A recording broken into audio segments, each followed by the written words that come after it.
Hello everyone, this is Zeebo and welcome to this AFK Journey video. So in this AFK Journey video, we're going to run through ZBEST free-to-play Primalord team and talk about the different team substitutes, the different ideas that I tried, as well as the different findings I have. So for this boss fight, my best team is courtesy to Noctis for sharing the Diamond team. So the best team for myself has a Diamond in it because I just got my Diamond to Supreme Plus and I'll showcase it later. But I'll also be talking about other substitutes in the event you don't have Diamond, or if you don't have some of the units showcase in my team over here. So without further ado, let's briefly run through the boss's kit first. So the boss's ultimate, Parasitic Spores, causes the boss to throw spores at the 4 frontmost non-summon enemies, which is your team itself, right? And this spore is able to drain the energy and transform into the mushroom to do damage with neurotoxins, as well as consume even more energy from your team. So this is the ultimate prevention skill, as well as a little bit of AoE damage. And for this skill itself, the initial spore only affects your 4 frontmost non-summon enemies. Non-summon allies. So there is one ally that is able to cast their skill, which is the backmost ally, and that ally ideally wants an ultimate which lasts throughout the battle after one cast, or has a really impactful ultimate which can carry you in battle. So we'll talk more about this later. This is very important. But after that one ally use the ultimate, the boss will launch another spore towards that ally. So eventually all the allies will not be able to cast the ultimate, and you can only cast ultimate once in this battle. So that's for this ability over here. And then for the second skill, Neurotoxin, basically a very simple AoE skill with debuff and a little bit of damage, which scales up over time, over damage. The more damage you do, the more damage this skill deals to your team. So third skill, Fungal Growth. This is a reposition skill which throws your allies towards the area of the most enemy while dealing damage to them and then maybe growing the mushroom. And this skill allows you to reposition your units as well, because it will actually allow units like Mikola to cover more allies with her ultimate. So Mikola is one of the best support in this fight, and we'll showcase it later and talk about why. And there are other units which appreciates being close up to the other allies to fully receive the different buffs, or even like minimize the attack distance between them and the boss to maximize their damage. So this is with regards to this skill itself, repositioning with a little bit of damage, as well as the spore portion. And then last but not least, Mycelial Bind over here. So extends the Phantom Root towards the direction that covers the most enemy, dealing damage and immobilizing them for 2 seconds. So immobilize in general is not that powerful as a CC ability, because immobilize doesn't actually constitute a stun. Like, in case you guys do not know, Smokey can still channel his skill through the immobilize. I guess immobilize basically just holds the unit in place. So like if you're a melee unit, you might be affected by it, but in most cases the immobilize part is not that scary. The more important part is the first skill, as well as the repositioning skill, as well as having enough survival to survive all the AoE from this boss. Okay, so without further ado, let's go into my score sheet. Currently, we are ranked 86 on my Zeebo VN account right here. I'll probably try to optimize my units a little bit more for tomorrow, but the max damage team so far for me is this one right here. Okay, so this is the formation. So the formation is as such because we want our Mikola to cast the ultimate. And when Mikola casts the ultimate, because we will be able to hold on to the arena, we will get the permanent uptime on the Courageous Sphere, because we are holding on to the arena, and one cast from Mikola is able to keep her ultimate up for the permanent haze buff, as well as range defense buff for all the allies in front. So the third skill of the boss helps you reposition all your units towards the front and allows for Mikola's aura to cover all your units. So that's for Mikola. For this boss fight, we're using the Graveborn Factional Talent. So Soulbane right here gives you the additional shielding as well as healing on your Prime Carrier, and obviously giving you that damage boost for the Prime Carrier to hit harder against the Bloodshroom. So for the Prime Carrier, we're using our dear Shamira right here.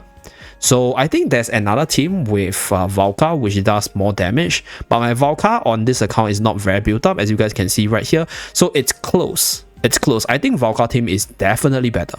So this is the Valka team that was shared to me as well.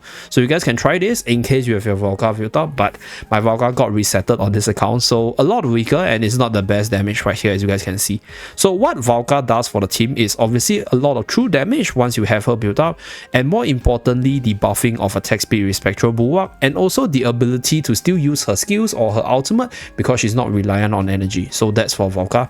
Damage is really low here because she died pretty fast. I think yeah, she died halfway throughout the battle. We can actually take a look at the replay later, but we'll showcase my best team right here and then talk about the different units. So we are buffing Ludovic with our Diamonds buff, because Diamond buff gives Ludovic more life drain as well as attack percentage, which increases the healing for the team for sustain because the boss starts to hit really hard towards the 1.5 build range. And then we give damage reduction Fresto to Shamira so that our prime carrier can survive the full battle.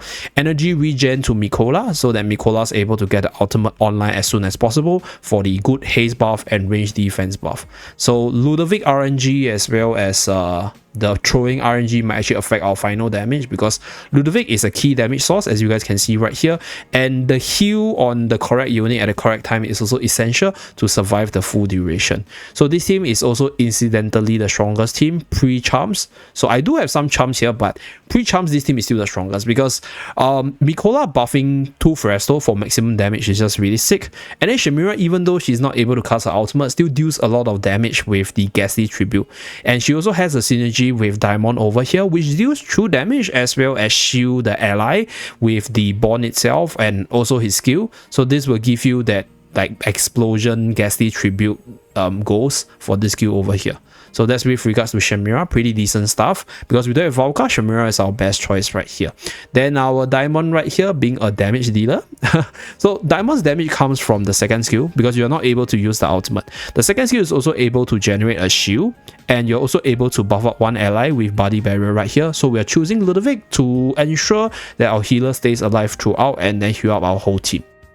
Okay, so for this fight over here, Mikola at Supreme Plus is a must because your Mikola needs to be able to get the aura uptime with the Supreme Plus skill, right? If not, your Mikola will have to cast the ultimate multiple times. So for this fight, because you're only able to cast the ultimate once on Mikola right here, you need the Supreme Plus skill for that ultimate to hang around. So that's for Mikola if you guys are using Mikola. So for those of you guys who don't have Mikola, I do have another build that is not Mikola reliant, and most of you guys should have the other units. But in the event if you don't have Mikola, another unit which I think you can replace in Mikola slot could be Odie, right? Odie is a good unit which does a lot of damage if you are able to actually get off one ultimate. So Odie is pretty impactful as well. If not, you can just use I'll say like any unit and then cast one ultimate and then be done with this fight. So that is, I'll say, like the few alternatives to Mikola. With regards to this fight, as you guys can see, because the boss will be throwing all our units around, you can see the Mikola Courageous Sphere covering everyone right here. So this is why Mikola is pretty irreplaceable in terms of what she does for the team in this boss fight. And then Fresto as a damage dealer is insanely good because he's not reliant on the ultimate for damage output. Shamira might be very reliant on the ultimate, but is still able to do a lot of damage, so is still one of the better units to be used. The best team, like I mentioned earlier, includes the likes of Valka, so we'll showcase the Valka replay as well. Pretty similar, so Valka will be running in front. So these teams, they are better than Bonnie in general, or having Bonnie in the team, because Bonnie is a 4-range attacker. So Bonnie will also reposition herself away from danger, which means that the repositioning ability of the boss might not be able to shift all your allies within the Mikola aura. So that's the problem with Bonnie. But let's say if you don't have, for example, either Diamond, or if you don't have Shamira, for example, then you can replace Bonnie in their slot. I think for Ludovic's case, you don't have a replacement because this is the only Grave 1 healer that is also able to damage. So units which has no replacement would be, I guess, right, Fresto, because Fresto is a very powerful damage dealer for this boss fight. There's not ultimate reliant. Mikola for the one-time ultimate perma coverage for the team, as well as Ludovic. Right, for Shamira's case, you have other damage dealers you can replace like Valka or maybe Diamond, for example, or even Bonnie. So we do have a Bonnie team to showcase as well. So let's do the Bonnie team showcase. Okay.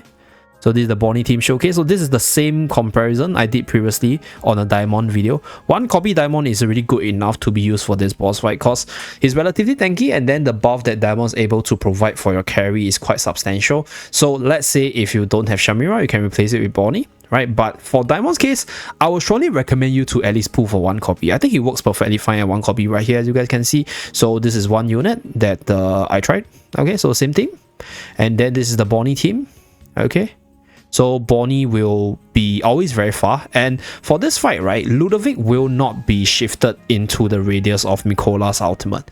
So that also reduces the healing potential as well as the damage potential from Ludovic because of the existence of Bonnie of the team. So that's why Bonnie is not the most optimal. But if you don't have a better choice, I think Bonnie is still okay because she does okay damage and she has attack down onto the boss. So this also increases your team survival right here. So throughout this boss fight, my Ludovic is just stuck here.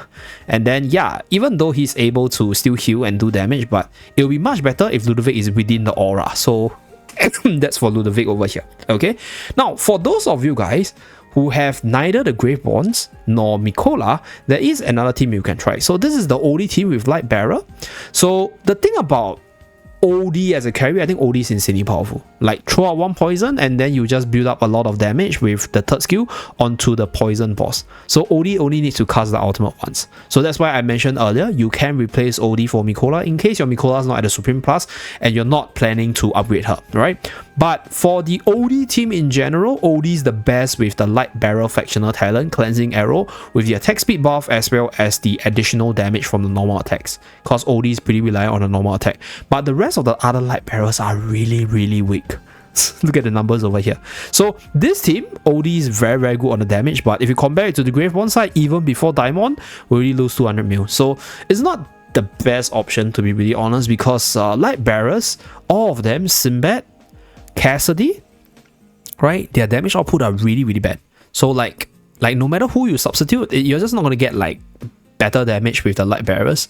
So even if OD as well as maybe like for example Ludovic is able to do a lot, you're still not able to match the damage output of the Gravebonds, which in general every of their unit does a lot of damage together. So that's with regards to the OD team. Okay, this is for those of you guys who don't have any of those strongest units, right? You don't have the Gravebonds, you don't have Mikola. If not, even without Mikola, you can still run the Gravebonds because all the units there does a lot of damage. So you can just replace Mikola with OD in that team, right? And then you're good to go. But if let's say you don't have any of those, then yeah, this is a viable option. For this team, I think for the Light Bearer ones, I think Sonya is important for the stat buff onto your Prime Carrier as well as Ludovic. And then Hugin for the attack buff onto Ludovic, which might not be repositioned. And at the same time, also giving additional shielding for survival. So Hugin not being able to cast the ultimate is actually quite bad as well. So that's one of the reasons why I don't recommend. For morale slot, I think you can use Cassidy, right? You can use Sinbad as well. So like I think for the Light Bearer Factional Talent activators, there's a few options for you guys to use. But just take note that if you are running OD in this team, do remember to place your OD at the last slot, because if not, he won't be able to cast the ultimate.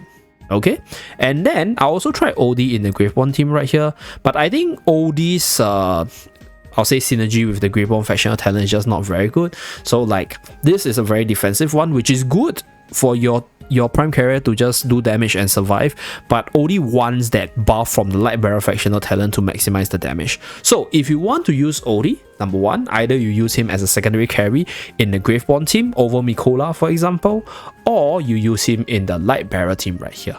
So Wilders is pretty bad. Like a lot of Wilders are very ultimate reliant, so they're not good for this boss.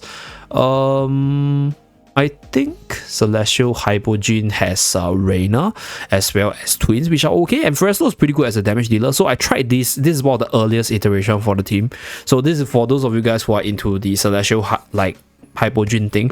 But the thing about the Celestial Hypogean Factional Talent is you sacrifice quite a bit of attack and you don't actually get to cast the ultimate. So this ability from the Factional Talent is really wasted. So I don't think the Celestial Hypogean Factional Talent is the best. And Twins without the ultimate is also not the best thing. So that's that. So that's with regards to the things I tested. And yeah, that's pretty much it. I think two of the better Factional Talents will be the Light Bearer one as well as the Gravebond one being the best. So that's it. Yeah, Mauler is not that good because Mauler might have potential. So I did a bit of testing on my friend's account, but I'm not inside on the account for this one. But for the Mauler one, this ability that the Mauler Factional Talent offers reduces your damage dealt to the enemies outside of that Mauler zone. So it's good for OD if your OD is able to be put towards the boss and then have the zone cover the boss. So this is where, when you are within the zone, the Prime Carrier strikes the enemy to deal additional damage and have the damage reduction reduced or removed because you are in that zone range. So that's for the Mauler Factional Talent.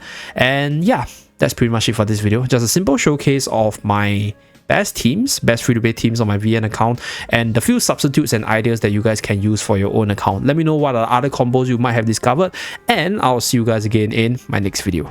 Bye guys!